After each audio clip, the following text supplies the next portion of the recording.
Shalom, brothers and sisters. My name is Michael Colasanti. I am a practitioner of high-dose psilocybin, LSD, and DMT. I am a Jew by choice, and I am traveling the country in a school bus with my two dogs, seeking freedom, love, and transcendence. Please join me on this journey as we explore consciousness, life, divine creation, and everything in between.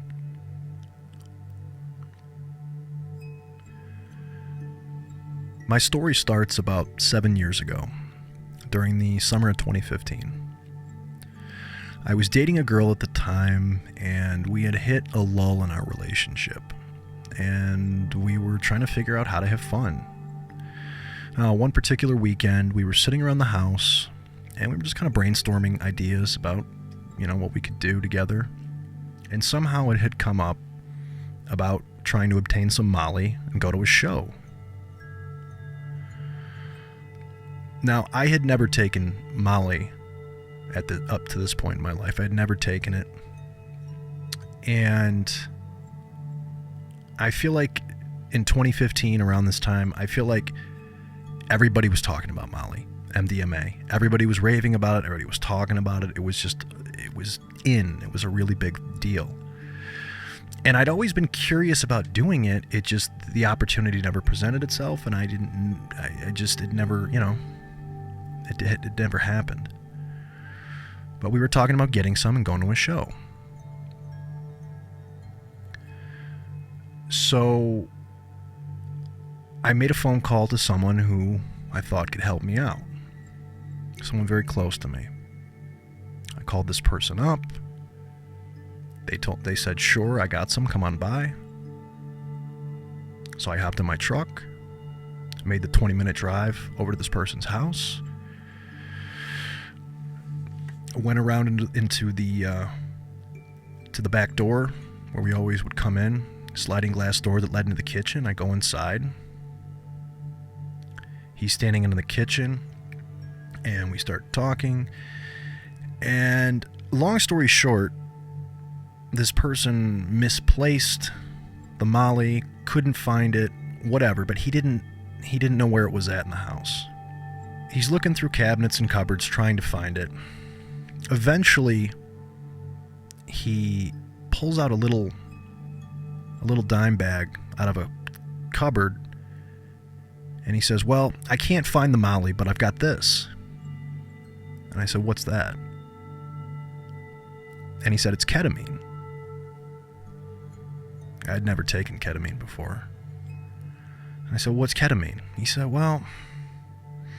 And to be honest, I don't remember exactly what he said in description of ketamine, but the way this person talked about ketamine, it was with a lot of love.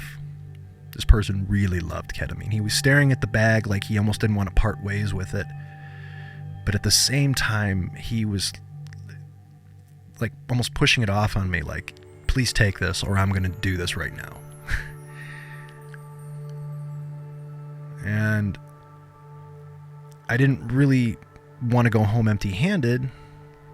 So I said, oh, okay, all right, I'll take it. I mean, how bad could it be?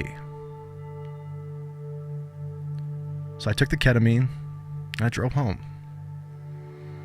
When I got back to the house, my girlfriend was there, and when I walked in the door, she kind of perked up, and she's like, did you get it? It's like, no, I didn't get it. He couldn't find it or whatever. I said, but I've got this instead, and I held it up, this little baggie. And I said, it's ketamine. Now, I don't recall if my then girlfriend had ever done ketamine before. I don't think she had. I think this was going to be a first-time experience for both of us. So she said, oh, okay, all right. So, now, I personally don't like drugs that have to be snorted. I'm not into snorting things. I don't care to do it. I've had ongoing sinus issues as it is, so putting things up my nose is just not a priority for me. But it's just the way you had to do it. So we got comfortable. on the living room floor, and we arranged a couple of lines, and having absolutely no idea what to expect.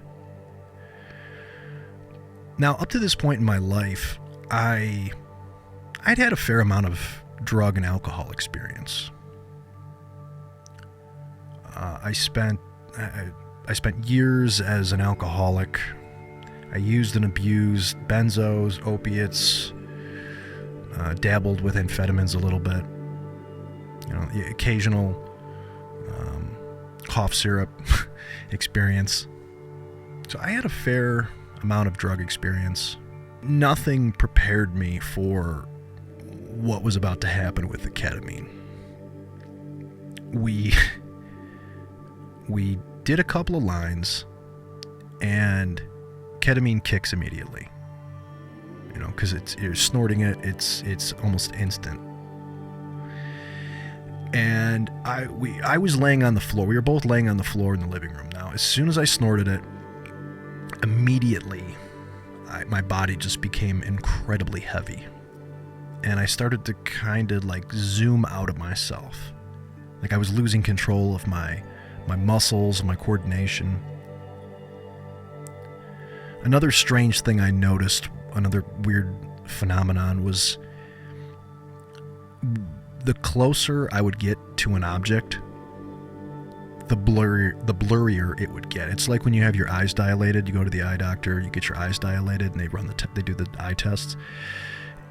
It's like that, but it's an incredibly sedating effect. It's very strange.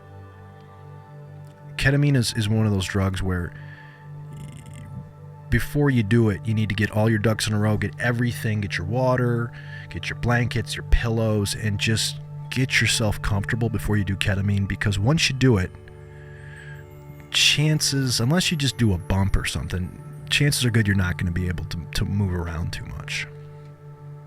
It's not a highly active drug. At least I don't think so. But we did a couple of rails and just completely nuked out. And I remember, because this was the first time I had ever done ketamine, I was a huge NoFX fan, still am, love NoFX.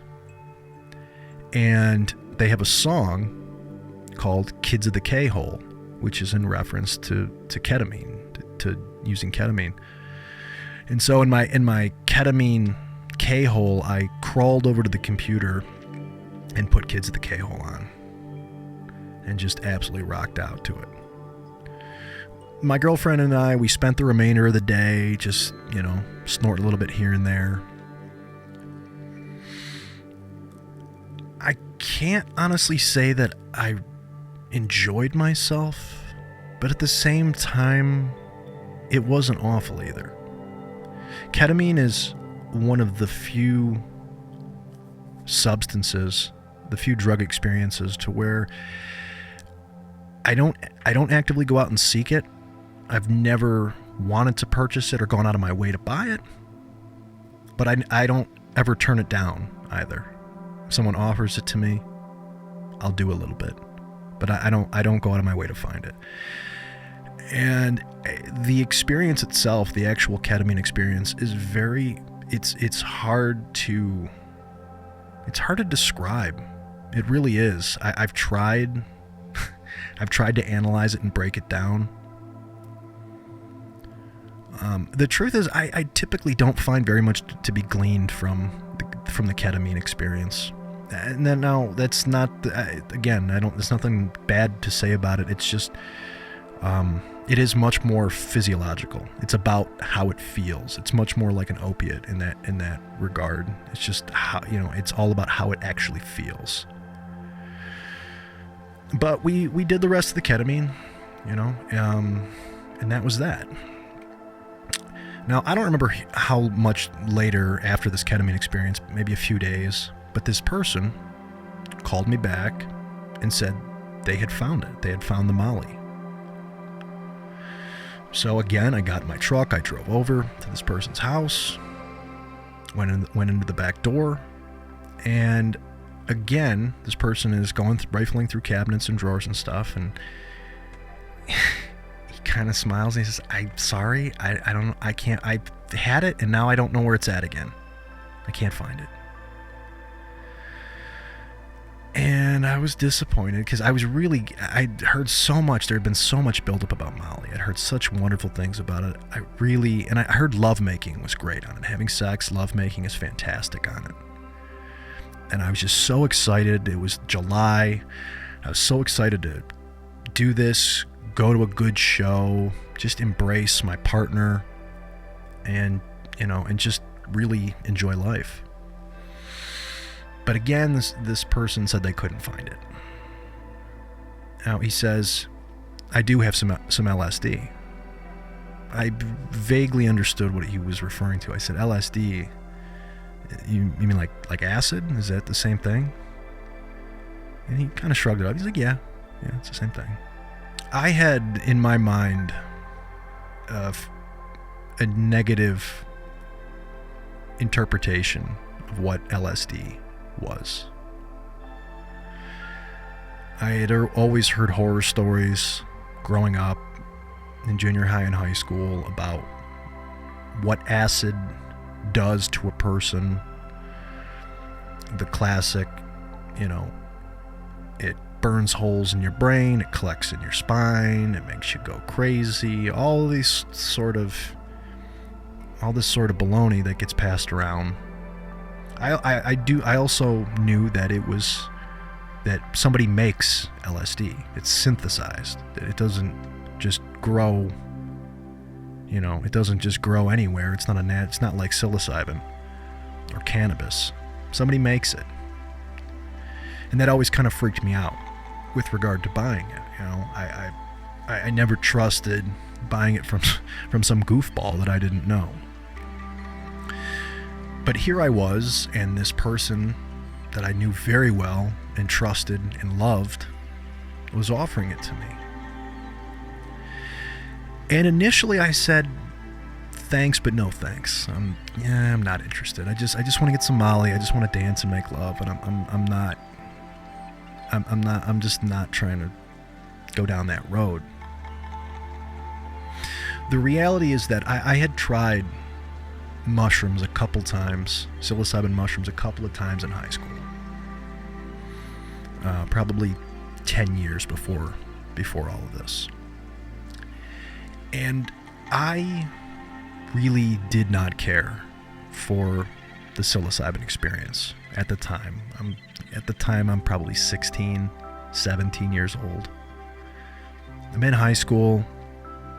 I'm drinking a lot. I'm hanging out with unsavory people, doing unsavory things. And for the guys I was hanging around with, eating mushrooms was about getting high. It was about getting messed up. It had nothing to do with any spiritual proclivities. It had nothing to do with bettering oneself or finding oneself or getting answers. It had nothing to do with any of that. Eating mushrooms, for the guys I was hanging around with in high school, it was about getting screwed up. But I did it a couple of times, and it was just, it gave me a ton of anxiety. It was weird. And I did it a few times, and I remember thinking, you know what, this is not for me. I'm just going to stick to alcohol, benzos, whatever else I was doing at the time. So when this person offered me LSD in their kitchen, I declined. Now again, I had never taken LSD, so I didn't know exactly what to expect, but I knew it was still in the psychedelic family. It was still similar to psilocybin. And at the time, I had the impression that it was actually stronger and more powerful, and the whole acid experience was like a step up from psilocybin, which I later discovered is not even close to the truth. But at the time, I had thought that acid was like, a stronger version or more powerful version psilocybin. So I said no. I said thanks, but I'm good. And I walked out of the house. I went and got into my truck. And looking back now, this was, you know, you have those moments in your life where you may not, or you probably don't recognize it right then and there in the moment, but you come to these intersections in your life where going one direction or going the other has huge implications on how your life turns out. These crux moments, right? These cosmic intersections. And I was sitting in my truck, and I don't remember if I started it or not, but I was sitting there and I was just kind of thinking. I was thinking about going back in the house and getting the acid. I'm sitting there and I'm thinking. And I remember thinking to myself, I should have more of a yes attitude. At the time I was in my late 20s. And I just had this moment where I was like, you know what? Dude, don't be afraid. I really reflected on my relationship with the person that had offered it to me. And again, I trusted this person and I loved this person. So I had this moment of clarity where I was like, they wouldn't steer me wrong. This person wouldn't attempt to derail my life or hurt me. I should say yes to this experience and at least try it. So I got out of the truck. I walked back to the back door. I went in the house and yes, I will take some acid. And he kind of smiled and he's like, okay, all right. So he walks over to his refrigerator, and he pulls out a little. It was a little Visine bottle, clear liquid in there, and he comes over to the. There was an island in the middle of the kitchen countertop. And he takes a loaf of bread, pulls a piece of bread out, and he rips it into a couple of pieces. And I told him I needed some for my partner, my girlfriend as well. So he tears off 2 little pieces of bread. He takes the Visine bottle, and he very carefully squeezes 2 drops onto both pieces of bread. Wraps them up in plastic wrap and saran wrap and hands them to me. I said, what do I owe you for this? He said, don't worry about it. You don't owe me anything. I said, okay. Put it in my pocket, got in my truck, and I drove home. Now, when I arrived back home this time, my girlfriend was really excited, and she thought I was going to have, this is the second time she thought I was going to have the Molly, and I walked back in, and she kind of perks up again, and she's like, did you get it? And I was like, no, I didn't get it. But I got some LSD, and she kind of sank back down, and she's like, she wasn't thrilled about that news. And so, I don't know, that lack of enthusiasm kind of rubbed off on me. And so I took the bag with the pieces of bread, the bread soaked acid. I threw it into my refrigerator, and there it sat for, I don't know, a couple weeks. I didn't know a lot about LSD, but I was aware that it lasts for a long time. So I did know that it was going to be one of these things where we'd have to kind of plan it out a little bit more than a ketamine experience. So a few weeks went by, and on one random Wednesday evening, I don't remember who suggested it to who, but we decided to take the acid. I got it out of the fridge, handed my girlfriend one piece of the bread, I took the other, and we ate it. Now again, I had absolutely no idea what to expect. No idea. My girlfriend and I didn't make any plans either. We didn't plan to do anything special or to go to a movie or go to a show or anything. We just ate the acid, and we were just sitting in the living room going about our normal routine. I was sitting on my computer. I was playing Mortal Kombat, old school, Ultimate Mortal Kombat 3. My girlfriend was laying on the floor. I don't know if she was reading a magazine or she was watching TV or whatever she was doing, but we were just going about our evening. It's probably, I don't know, 8 o'clock at night, something like that. 8, 9 o'clock at night. And we ate it, and yeah, we just pretended like nothing happened. So, fast forward 30, 35 minutes, it starts to kick in. Now, I remember it just started out as sort of feeling like butterflies, like butterflies in my stomach. And then the butterflies kind of start to spread throughout your body. And there was this heightened sense began to overwhelm me. Now again, I was playing a video game, and the colors began to change.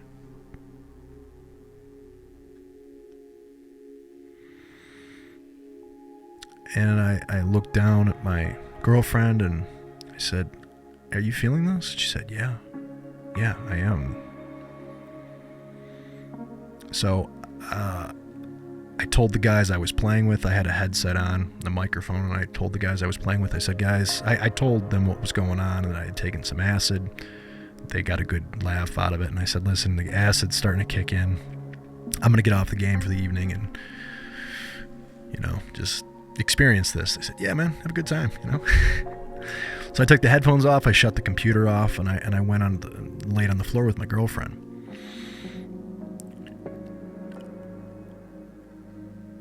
Now, I read about all this after the fact, but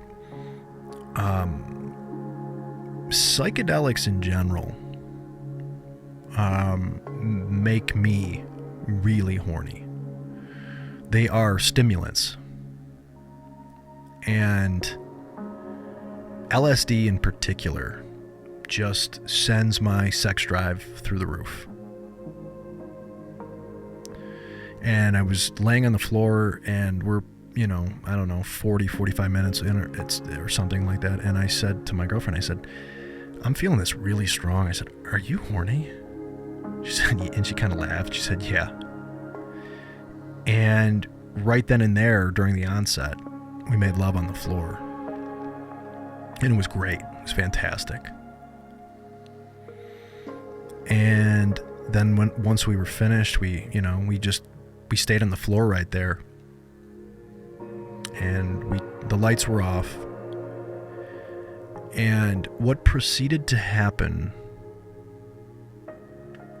over the course of the next few hours was amazing. It was astounding. It was absolutely astounding.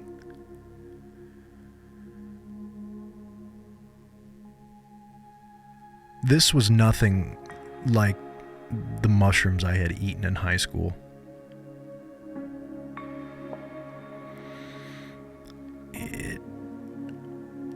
I felt clear. I felt whole. I felt like I was waking up to who I truly was. Now, we had taken 2 hits each, and it was wash. And wash isn't necessarily stronger than taking tabs or sheets or anything like that. but because it's in liquid form and you keep it in the refrigerator, the gist of it is that wash is less exposed to oxygen, to light degradation. Wash keeps longer. So, and I don't know the exact potency of it, but if I had to guess now in retrospect, it was good stuff. Came from a good chemist. If I had to guess, I would say it was anywhere in the ballpark from 150 micrograms to 250 micrograms per head. That's my educated guess. But it was high quality, and I was having visuals. It was a really peculiar, because when I had taken mushrooms in high school, I had never experienced visuals. I had never seen anything. The most I would get is breathing walls, but it was mostly like time dilation and stuff like that. There were no outward pronounced visual effects. But laying in the dark there with my girlfriend, and I mean, the visuals, to be fair, weren't like super heavy or anything, but it was, I had spent a lot of my life up to this point, again, using garbage drugs, drinking myself into oblivion, sedating myself and tranquilizing myself with benzos and opiates.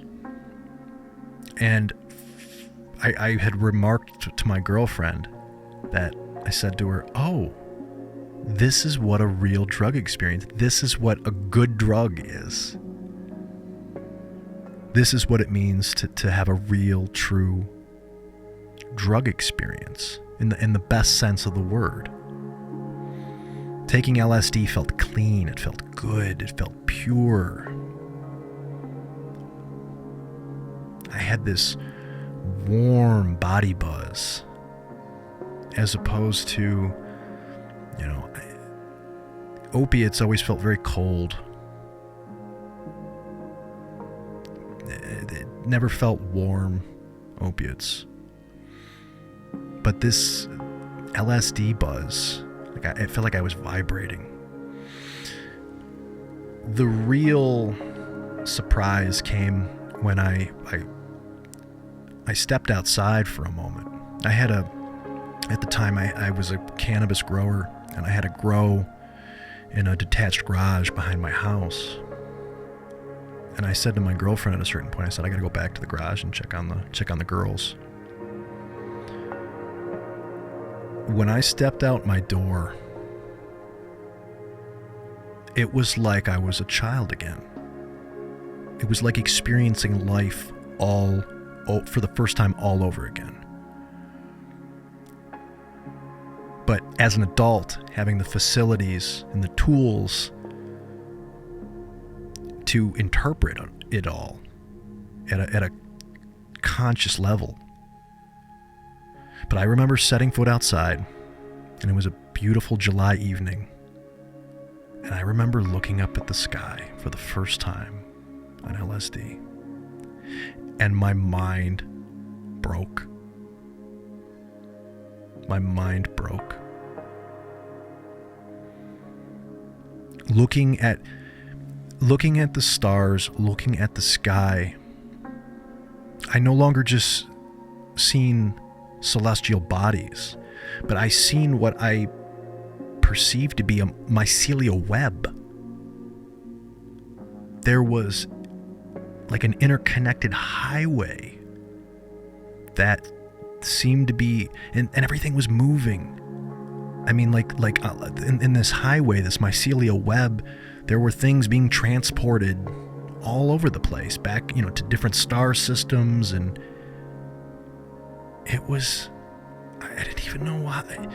The phenomenon, one of the phenomenons about taking psychedelics is that everything that you interpret and experience with all of your senses and then some, it happens at a faster rate than you can explain it. And something that people new to psychedelics, I think something that they experience, there's a frustration at times, because you'll be experiencing this stuff and you will especially if you're with another person, you will attempt to vocalize what's happening. And for more than one reason, it's very difficult, if not impossible, to articulate what's happening. But I went back in the house. I think, forgot about even going out to the garage and checking on the plants. And I went back into the house, and I told my girlfriend, I said, you have to come outside and check this out. We went outside, and she looked up at the stars, and she was blown away, and we decided to get a blanket and lay out a blanket on the driveway and just stargaze for the rest of the evening.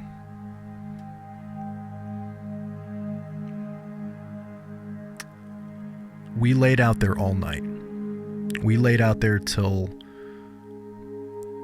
5 o'clock in the morning. Just shy of sunrise, we were out there all night.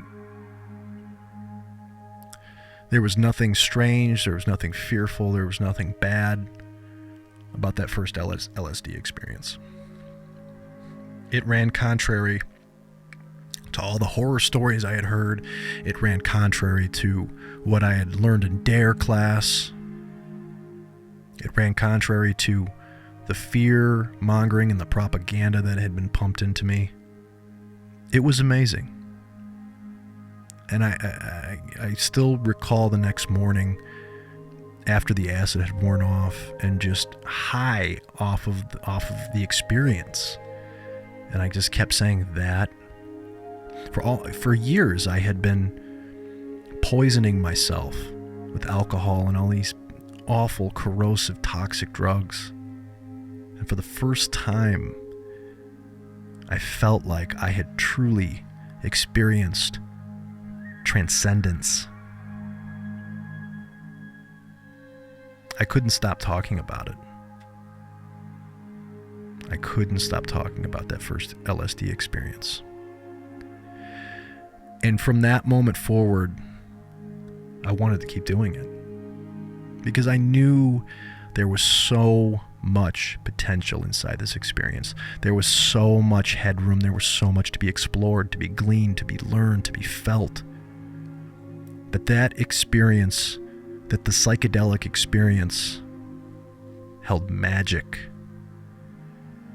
And while I had a very peaceful and comfortable time, the experience very quickly taught me that there was so much about life, about consciousness, about spirituality, about creation. There was so much I didn't know. And that up to this point in my life, I had misperceived a lot of things. What I didn't know was that this experience was going to completely change my life in so many different ways. This experience was the incipient of a host of ideas, concepts, behavior patterns that would begin to germinate within my being. That my whole life from this moment forward would never be the same. And I mean that in the most wonderful way, because I couldn't be more thankful that on that particular day when I picked up that LSD, that when I was sitting in my truck and I was at the crossroads, the fork in the road, I decided to say yes. I decided to say yes to life experience. I disavowed and put away fear and said yes to something that I couldn't fully comprehend. Gratitude. Baruch Hashem.